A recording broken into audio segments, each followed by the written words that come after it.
pleased with the balance, obviously. When you're able to rush and pass for over 200 yards, it's always good.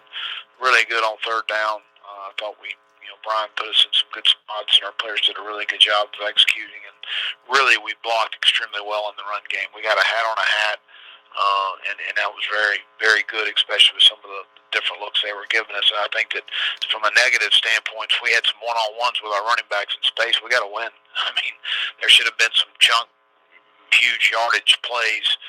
You got to win those one-on-ones down the field. The short yardage and goal line, we got to find some answers. When we lost Nick Muse, that kind of hampered us in our big package. We got to go back and revisit that and revisit some personnel and schematically what we're doing. But the fumble in the red zone and 2 turnovers on downs, possibility anywhere from 9 to 21 points there that we leave on the field, and we can't do that. Player of the game for us offensively is Brian Edwards. Continues to have a fantastic year. O-lineman of the day was Stairs Hutchinson, who had a really good day, and effort of the day up front was Javon Gwynn. But the explosive plays, Deshaun Fenwick had 5, and he came in and did some nice things. Ryan had 4, Brian had 1, Xavier Leggett had 1 in his first touchdown catch as a Gamecock. Tavian Feaster had 1, and Kyle Markway had 1. Defensively, I thought we were solid. You take away the first drive, we played very well. We should have. But penalties on the first drive, lining up all sides on a critical third down, holding on the first third down of the game. I mean, we just weren't as clean and as sharp as we needed to be there. But we were, again, very effective on third down. I thought we played very well up front and controlled the line of scrimmage. Player of the day was T.J. Brunson. Had a really good night. I mean, just was flying around and made a lot of plays. Was very active, on the ball. Defensive lineman of the day was Aaron Sterling. I thought Aaron, was very effective for us in effort up front. Kobe Smith. I mean, just the guys had a fantastic senior year. Going to continue to progress here in these next games. Ball hogs wise, R.J. Roderick had a nice interception. T.J. Brunson had an interception that was caused by Ernest Jones, and Dennis Warren had a good pressure on R.J.'s interception. Special teams, I thought we were solid. The player of the day was Spencer Easton-Riddle, a guy that contributes in multiple phases for us, and a guy that's a walk-on that earned a scholarship and is a very valuable team member for us. Also a linebacker, and the effort person on special teams was Cam Smith, a young player that only played in his second game, but covered punts well and did some, filled in some spots when we got some guys banged up and did a nice job, but played with really good effort, and that was good to see. Injury-wise, some good news. We got. I think there's a chance we get Kier Thomas back this week. I talked to Clint today, and we're going to try to move forward and see if he can't practice on Tuesday with us and see how that goes. I do think we're going to get Rico Dowdle, Brad Johnson, Damani Staley, and Dylan Wanham all back. They all will practice on Tuesday, so that's really good news there. Jamar Brown's had a shoulder, hoping to get him back. Tavian Feaster's got a groin. I think he'll be fine. Shy Smith, I think we'll get him back. And A.J. Turner, I think we'll get him back. But unfortunately, we lost Nick Muse for the season with an ACL. And Josh Vann is going to have surgery on a broken hand. And I'll open up for any questions. Hey, Will, it's Dave. With Josh Vann, is he also going to be out for the year? Yeah, I may get back for the bowl game, but right now that was kind of the prognosis is he's going to have surgery. I believe it's Wednesday, and we'll know more after the surgery.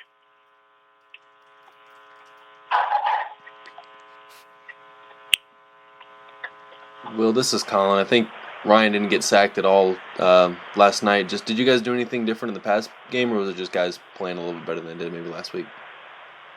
No, just thought we when we're able to run the football and you keep them off balance a little bit as far as those things are concerned. We didn't get many pin your ear back situation rushes for them defensively. We had a couple third downs we protected well on, but he was again made really good decisions and got the ball out. But I think it's a combination of things. We ran the ball well, which helps obviously in your protection. He got the ball out fast, and I thought that we were pretty crisp in the passing game. Well, tight end with Nick being down, and obviously seeing Keyshawn and Tony out there a little bit last night, I would imagine his role will continue to expand. Would Trey Kindon be able to maybe see some action too, given where the season is and the number of games that are left with the bowl game? Absolutely. Trey's a guy that we've been, missed a lot of camp with an injury, and then got healthy, and then rolled his ankle and missed about 3 or 4 weeks, and it's just hard when you don't practice, especially for a young player. It's hard to get on the field and learn what to do. But he's going to rep with our offense this week, and we're going to get him ready to play in the game. Keyshawn came in and some situational work. Chandler Farrell continues to do a nice job for us, and Kyle Marco is having a good year. So, but yeah, we're going to get Trey up this week. Will, Dave again. How's Jaylen Nichols? Does it look like he might be able to play this week? No, he's out. We'll get him back at some point, but not this week, no. And with that spot, Will, what did you think of Jakai last night? And, just at that spot, that right tackle spot? Well, I thought he did some really good things. The thing about it is the positive part is athletically he fits. His movement, he was not beat athletically. There's some assignment things we've got to clean up, and there's a lot of moving parts, especially for young players. Your position moves close to the ball. It's just really hard, and there's some things that he missed, but we're very pleased with what we saw athletically and seeing his movement skills and when he needed to play with power when he did.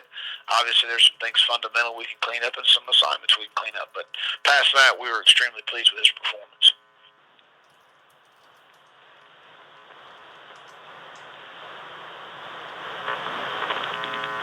Will, it's John. How encouraging was it to see Xavier Leggett play the way he did yesterday, given what you're dealing with injury-wise at a wide receiver? Yeah, it's you got to remember with Xavier, he was a quarterback at Mullins coming out of high school, so this is a total new experience for him playing receiver. It's not something he's done a lot of, and every day's a new day for him. So he's extremely talented. He can really run on the top end. He's got outstanding ball skills. He can stick his foot in the ground. He's going to be a really good football player here at South Carolina. And this is, in a perfect world, he's redshirting and going through that process and getting stronger. But he's in a situation he needs to play for us. He did a nice job on the kickoff return. We felt like if we hit one other block, he might have had a chance to break the thing. We had him outside with a couple. I think he had 3 receptions, one coming into the night. But he's going to be a really good player. Just bringing him along, and we need a lot of production out of him this Saturday. Will, you mentioned last night the reasoning behind Brian McClendon moving back up to the press box or back up to the box. What was your assessment on how things went, the communication and so forth? How did all that go? You kind of attacked everything on Sunday. I thought it was good. I thought that Brian was able to see the game more better from the box. There's no question about that. I thought that Dan did a really good job with both Carrion and Ryan on the field. It's all about communication. It's all about making adjustments. In those situations, and what scares you a little bit in mid-season, you making a change like that. How will the communication go? And I thought everything went well, and we were more productive. And if we don't fumble it and turn it over on downs 2 times, we're certainly more productive than we've been. So it was an improvement. And he was down on the field to begin with just because he likes being down there more. What was kind of the reason for him coming down there the first time? Last year we had some communication issues at the receiver position as far as adjustments were being made within the half instead of waiting to halftime. You can't wait for halftime. You got to make adjustments on both sides of the ball between series, and we had some communication issues that we felt like it'd be better if he was down. Thanks.